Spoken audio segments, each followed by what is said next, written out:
মান ক্বালা বিহি সাদাকা ওয়া মান আমিলা বিহি আজরা ওয়া মান হাকামা বিহি আদালা ওয়া মান দা ইলাইহি হুদিয়া ইলা সিরাতিন মুস্তাকিম। আমার নবী বলেন, যারা কোরআন থেকে কথা বলেছে তারাই সবচাইতে সত্য কথা বলেছে। যারা কোরআন দিয়ে বিচার করেছে তারাই সবচাইতে সঠিক বিচার করেছে। এই পৃথিবীর মানুষ আল্লাহ কোরআন এবং রাসূল সাল্লাল্লাহু আলাইহি ওয়াসাল্লামের সহিহ হাদিস যেদিন থেকে ছেড়ে দিয়ে মানুষের তৈরি করা আইনের মাধ্যমে চলাচল শুরু করেছে, ওই দিন থেকে মানুষগুলো বিপদগ্রস্ত হয়ে গেছে। বিশেষ করে মুসলমানগুলো লাঞ্ছিত হয়েছে। আজকের গোটা দুনিয়ার বুকে মুসলমানের যে করুণ পরিস্থিতি, ফিলিস্তিনের যুদ্ধ বিরতি চলছে, এরপরও আপনারা রমজান মাসে দেখতে পাচ্ছেন ফিলিস্তিনিদেরকে পাখির মতো মারতেছে। মুসলিম উম্মাহ কোরআন কেন্দ্রিক যে ঐক্যবদ্ধ হওয়ার কথা ছিল, সেই মুসলিম উম্মাহ তার কোরআনের সেই ওয়াতাসিমু বিহাবলিল্লাহি জামিআ ওয়া লা তাফাররাকু, আল্লাহ বলেছেন আল্লাহর রশিকে তোমরা সেই পথ ছেড়ে দিয়ে, কোরআনের রাস্তা ছেড়ে দিয়ে তন্ত্র মন্ত্রের পথ ধরার কারণে আজকে মুসলমান কথা সামনে আমাদেরকে সেই সময় এসেছে। বিশ্ব নবীর সেই বাণী আমাদের সামনে হাজির হচ্ছে। ভারত যেভাবে মুসলমানের বিরুদ্ধে, এই ইহুদি ইসরায়েল এবং ভারত যেমনি ভাবে মুসলমানের বিরুদ্ধে আজকে লেগেছে, মুসলমানদেরকে যেইভাবে হত্যা করছে, ষড়যন্ত্র করছে, ওরা যেইভাবে ঐক্য হচ্ছে, আজকে মুসলমানদেরকে সেইভাবে ঐক্যবদ্ধ হতে হবে। রমজান মাসে কোরআন নাযিলের এই মাসে আমাদের সিদ্ধান্ত নিতে হবে। আমার আলোচনা মিডিয়ায় যাবে। আমি পরিষ্কার জাতিকে জানাতে চাই, জাতি আজকে কোনো দলমত নয়, এক বিষয়ে সবার ঐক্যমত হতে হবে যে ভারতের বিরুদ্ধে, ইসরায়েলের বিরুদ্ধে আমাদের ঐক্যবদ্ধ হতে হয়ে এই দেশে আল্লাহর কোরআনকে কেন্দ্র করে ঐক্যবদ্ধ হয়ে আমাদের প্রতিবাদ করতে হবে। আর এদেশে ইসলামকে কায়েমের জন্য আমাদেরকে কাজ করতে হবে। বন্ধুগণ, আল্লাহ রাব্বুল আলামিন কোরআনুল কারীমে বলেন, ওয়াকাতিলুহুম হাত্তা লা তাকুনা ফিতনাতুন ওয়া ইয়াকুনা আদ-দীন কুল্লুহু লিল্লাহ। আমার রাব্বুল আলামিন বলেন, সংগ্রাম করো, লড়াই করো, ততক্ষণ পর্যন্ত করো যতক্ষণ পর্যন্ত কাফের মুশরিকরা সমাজের ভিতরে ফিতনা ফাসাদ মূলোৎপাদিত না হয়, যতক্ষণ পর্যন্ত সমাজের ভিতরে ফিতনা ফাসাদ দুর্নীতি অত্যাচার যতক্ষণ পর্যন্ত চলতে থাকে, ততক্ষণ পর্যন্ত তুমি আল্লাহর জমিন, আল্লাহর দ্বীন কায়েমের জন্য তুমি চেষ্টা করে যাও। তোমার প্রয়োজনে তোমার জীবন চলে যেতে পারে, প্রয়োজনে এই জমিনের ভিতরে শান্তি প্রতিষ্ঠার জন্য তোমার জীবন চলে যেতে পারে, তোমার শাহাদাত হতে পারে। তবুও যতক্ষণ পর্যন্ত সমাজে ফিতনা ফাসাদ চলবে, ততক্ষণ পর্যন্ত তোমার লড়াই আল্লাহর কোরআনকে, কোরআনের পক্ষে করতে হবে। যে লড়াই করেছিলেন সাহাবায়ে কেরাম, যে লড়াই বিশ্ব নবীর সাহাবীরা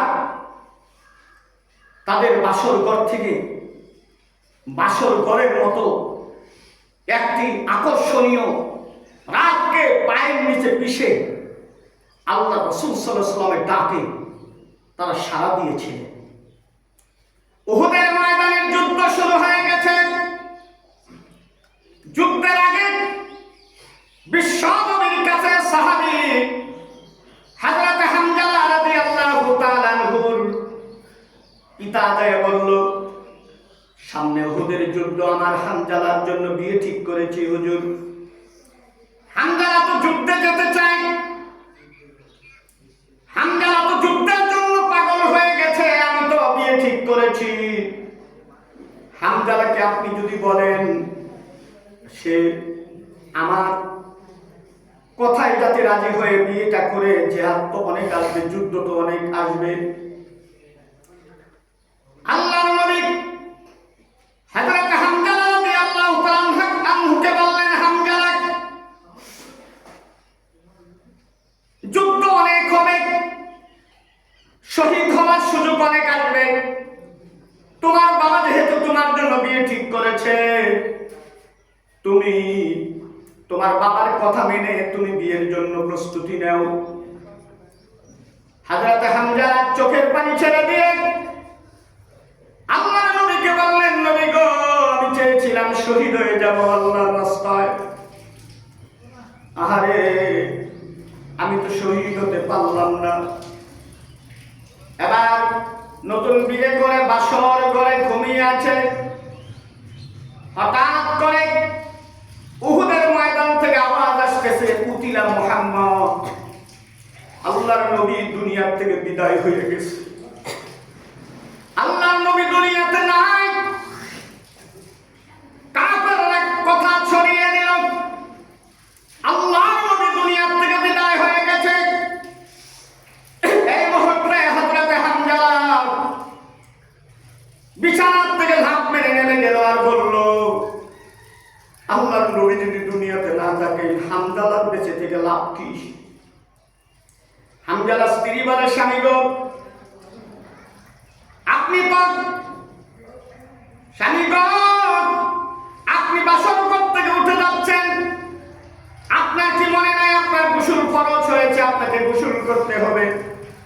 হযরত হামজালা চিৎকার দিয়ে কয়, আমার নবী যদি দুনিয়াতে না থাকে, আমি গোসল করতে যদি দেরি হয়ে যায়, আমার নবীকে যদি না পাই, আমি কার জন্য গোসল করব? হযরত হামজালা এইভাবে উহুদের ময়দানে চলে গেলেন। উহুদের ময়দানে যায় দেখে উহুদের ময়দান রক্তে লাল হয়ে গেছে, চতুর্দিকে খবর ছড়িয়ে গেছে, আল্লাহর নবী দুনিয়াতে নাই। পাগলের মতো সাহাবীরা দিক বিদিক ছোটাছুটি করছে আল্লাহর নবীর জন্য।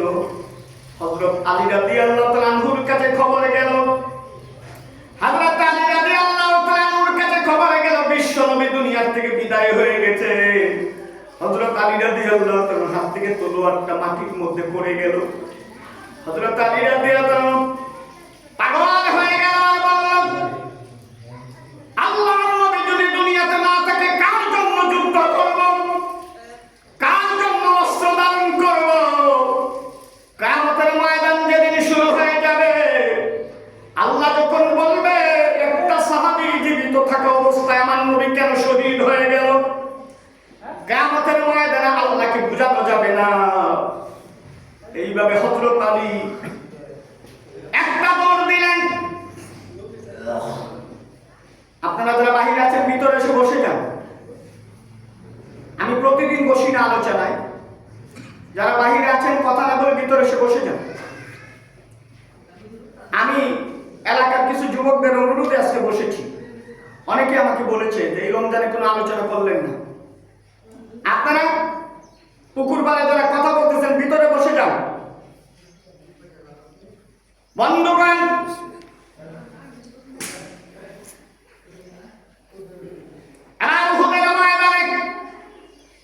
বিশ্ব নবী চলে গেলেন,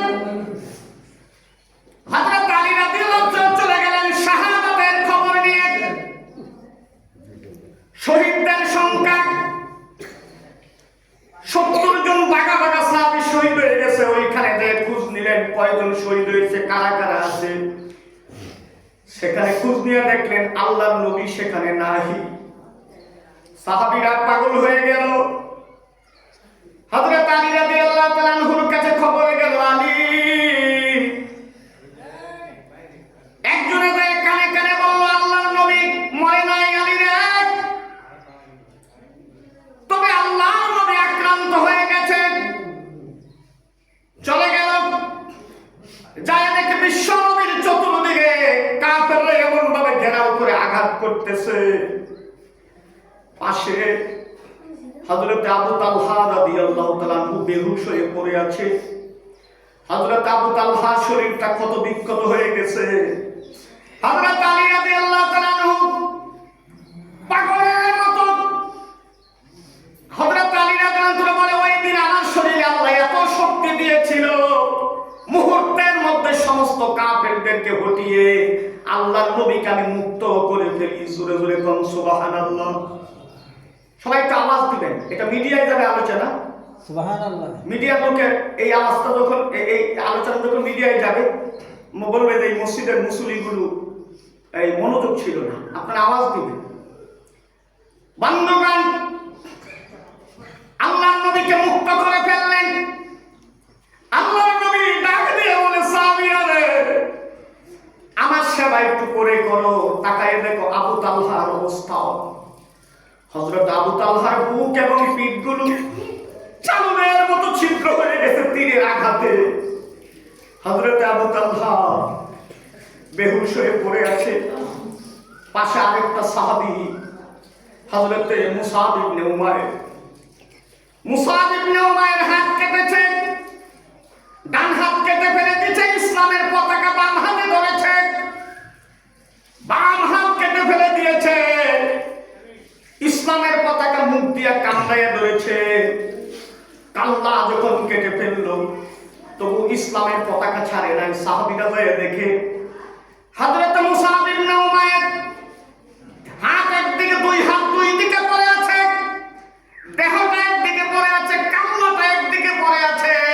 হযরত মুসাব ইবনে উমাইর কান্না চলে গেছে, কিন্তু ইসলামের পতাকা মুখ দিয়ে যে কান্দায়া উঁচু করে ধরেছিল, ওই কান্দানো থেকে, দাঁতের কান্দানোর থেকে ইসলামের পতাকা মাটিতে পড়তে দেয় না। সুবহানাল্লাহ। ইসলামের পতাকা মাটিতে পড়তে দেয় না। জীবন চলে গেছে, দেহ চলে গেছে। সেই ইসলামকে আজকে আমরা হাসির ঠাট্টায় পরিণত করেছি।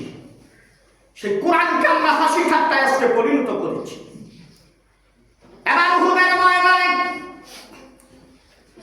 আল্লাহর নবী 70 জন বাগা বাগা সাহাবীদের শহীদ হয়ে গেছে, তাদের কাছে চলে গেল। আল্লাহর নবী একবার মুসাব ইবনে উমাইরের দিকে তাকায়, আরেকবার তার চাচা আমির হামজা তার দিকে তাকায়। কাফেররা হযরত আমির হামজাকে শহীদ করেছে। বুকের উপরে বসে হিন্দা, আবু সুফিয়ানের স্ত্রী হিন্দা আল্লাহর নবীর বুকের উপরে উলঙ্গ হয়ে বসে তার কলিজাটা ফেলে, তার বুকটা চিরে কলিজাটা বের করে আমির হামজার কলিজাটা চিবিয়ে খেয়েছে হিন্দা। আল্লাহর নবী একবার আমির হামজার দিকে তাকায়, আরেকবার মুসাব ইবনে উমাইরের দিকে তাকায়। তাকিয়ে তাকিয়ে আল্লাহর নবীর কন্দন থামে না, নবীজির চিৎকার থামে না। বন্ধুগণ, আল্লাহর নবী এবার শহীদদের কাছে চলে গেল। শহীদদের দিকে তাকিয়ে তাকিয়ে নবীজি কাঁদতেছে, নবীজির কান্না থামতেছে না। এমনি সময় হযরতে নবীজির কাছে এক সাহাবী আসলো, আমর ইবনে জুনদুম রাদিয়াল্লাহু তাআলা আনহু নামে এক সাহাবী। সে শহীদ হয়েছে, তার লাশটা তার ছেলেরা বাড়ির দিকে নিয়ে যায়, লাশ যায় না। উট সামনের দিকে পাও বাড়ায় না, উটের মারতেছে, উট সামনে যায় না। বিশ্ব নবীর সাহাবীর লাশ ছেলেরা বাড়িতে নিয়ে যাবে, লাশ যায় না, উট সামনের দিকে যায় না। আল্লাহর নবীর কাছে যায় ছেলেরা বলে, নবী গো, আমার বাবার লাশটা আমরা বাড়ির দিকে নিয়ে যাচ্ছিলাম, লাশ তো সামনের দিকে নিতে পারতেছি না, উট যায় না সামনের দিকে। এমনি সময় বিশ্ব নবী বলেন, তোমার বাবা উহুদের ময়দানে আসার সময় কি বলেছিল? কয় হুজুর, আমার বাবা তো একজন ল্যাংড়া সাহাবী, আমার বাবা যখন উহুদের ময়দানে যুদ্ধে আসে, আমার মা বলেছিল ল্যাংড়া যাইতেছে পলাইয়া আসার জন্য। মহিলারা তো এরকমই বলে, ল্যাংড়া আসতে চাইতেছে পলাইয়া আসার জন্য। আমার বাবা চিৎকার করে বলেছিল, আল্লাহ, উহুদের ময়দানে আমি যাচ্ছি, আমারে তুমি ফিরায় আইনো না, আমাকে তুমি শহীদ হিসাবে কবুল করে দিও, আমার লাশটাও যাতে বাড়িতে না আসে। হযরতে নবীজি বলেন, আমার বেদনের ছেলেরা, শহীদের দোয়া, জিহাদের সৈনিকের দোয়া আল্লাহ কবুল করে। তোমার বাবা যে বলেছিল আমাকে তুমি বাড়িতে নিয়ে আইসো না, ফিরাইয়ে নিয়ে আইসো না, ওই উটকে যতই তোমরা মারো, উটকে যতই আঘাত করো, উট সামনের দিকে যাবে না। তোমার বাবাকে উহুদের ময়দানে দাফন করতে হবে, কারণ তার দোয়া আল্লাহ কবুল করে নিয়েছে। সুবহানাল্লাহ, সুবহানাল্লাহ। বন্ধুগণ, আল্লাহ কোরআনের আয়াত নাযিল করে দিল উহুদের ময়দানে যুদ্ধের শেষ প্রান্তে। সাহাবীরা যখন পর্যালোচনা করতেছে এই যুদ্ধের পরাজয়ের, আমাদের এই বিপর্যয়ের কারণ কি, আমার আল্লাহ কোরআনের আয়াত নাযিল করে দিল, ইয়ামসাসকুম কারহুম ফাকাদ মাসাল কওমা কারহুম মিসলু ওয়া তিলকাল আইয়ামু নুদাবিলুহা বাইনান নাসি ওয়াল ইয়ালামাল্লাহুল্লাযীনা জাহাদু। আমার আল্লাহ বলেন, ওই নবীর সাহাবীরা, আজকে তোমরা কেন হতাশ হয়ে গেলে? বদরের যুদ্ধে কাফেররা পরাজিত হয়েছিল, তাদের জন্য অন্ধকার নেমে এসেছিল, তোমাদের জন্য আলো ছিল। আজকে তোমাদের জন্য অন্ধকার এসেছে। জয় পরাজয় এটা আমার পক্ষ থেকে হয়, এটা মানুষ করতে পারে না। আমি ওই দিন তা তোমাদেরকে বিজয় দিয়েছি, আজকে ওরা বিজয় হয়েছে।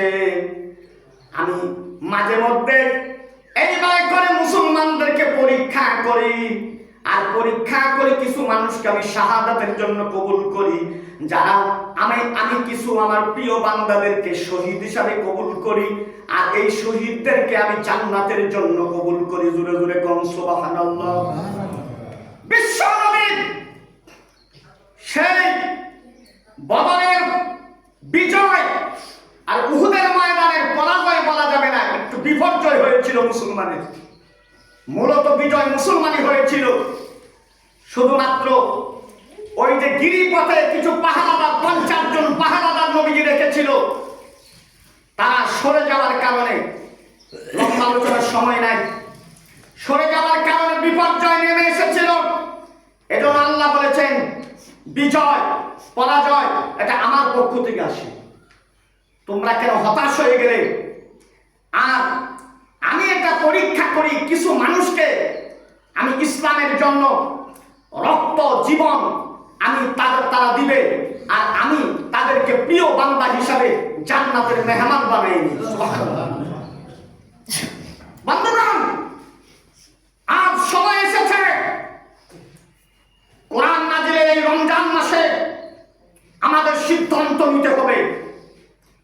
আমাদের এই জীবন, সর্দি কাশি আমাশা টাইফয়েডের মৃত্যু, মানুষ তো মরতেই হবে, কিন্তু আমাকে সিদ্ধান্ত নিতে হবে আমার মৃত্যুর যাতে শাহাদাতের মৃত্যু হয়।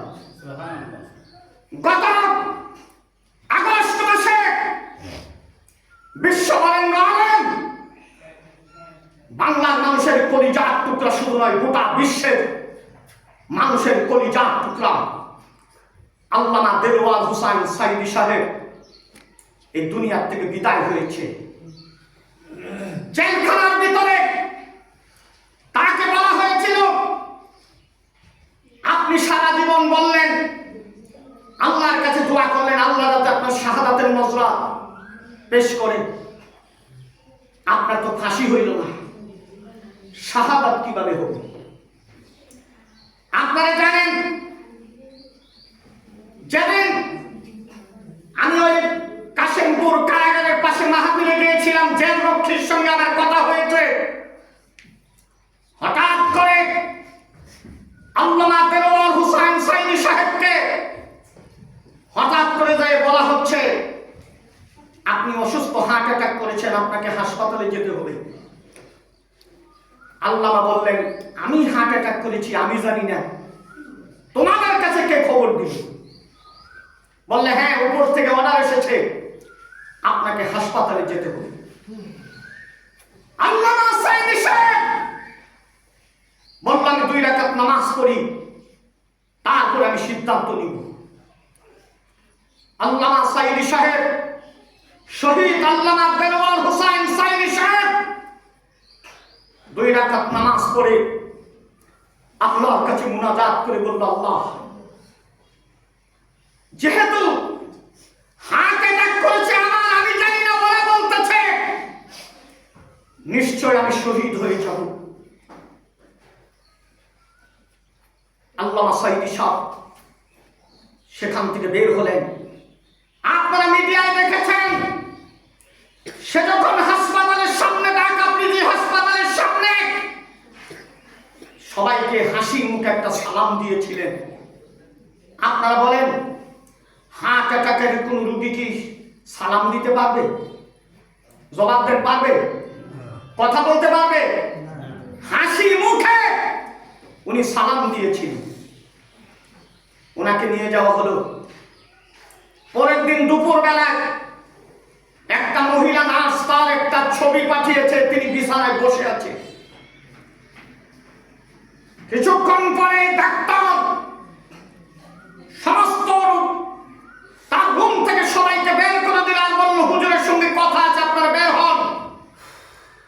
একটা মহিলা নার্স সেদিন চুপ করে বলল যে, দেখি হুজুরের সঙ্গে কি ব্যবহারটা করে। এক দরজার আড়ালে চুপ করে বসেছিল। ওই মহিলা দেখলো আল্লাহকে বিছানার মধ্যে শুয়ায়া তার জামাটা উঠে নাভির মধ্যে একটা ইনজেকশন করলো। আল্লাহু আকবার বলে দিয়ে দুনিয়া থেকে বিদায় হয়ে গেল। ঢাকা শহর ভূমিকম্প শুরু হয়ে গেল। আল্লাহু আকবার।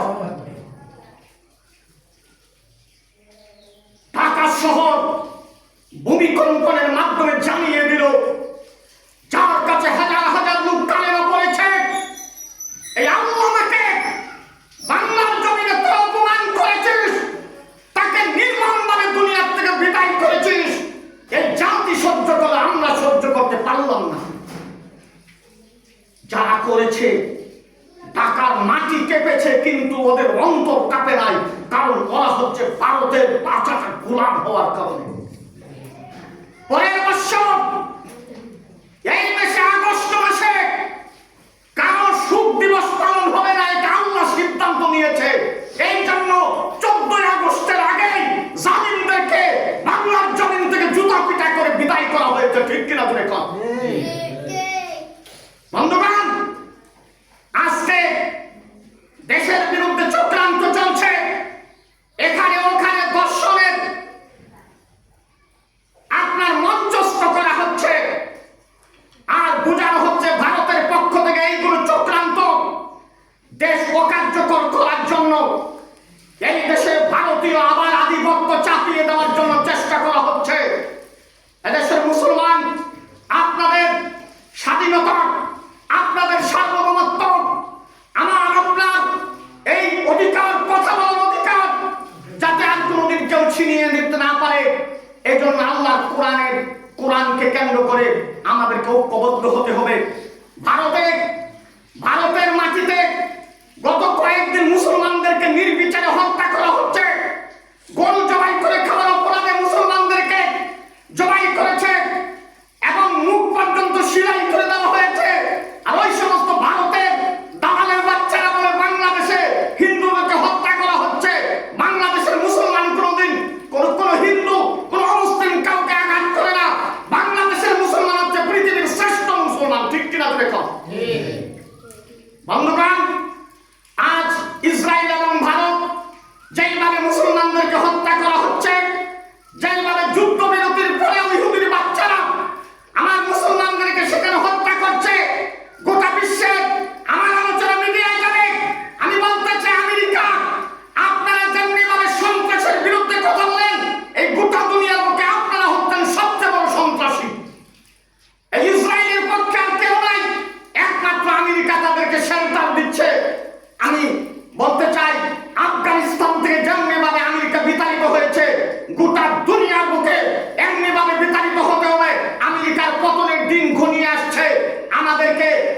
বিশ্ব নবীর বক্তব্য অনুযায়ী ইসরায়েলের বিরুদ্ধে ওই ভারতের বিরুদ্ধে যুদ্ধের প্রস্তুতি নিতে হবে, সেই বক্তব্য আপনাদের সামনে পেশ করে আল্লাহর কোরআনকে রমজান মাসে আঁকড়িয়ে ধরে এই কোরআন অনুযায়ী নিজের জীবনকে আমরা পরিচালনা করব, সেই আশা প্রত্যাশা ব্যক্ত করে আমার আলোচনা শেষের দিকে নিয়ে যাচ্ছি।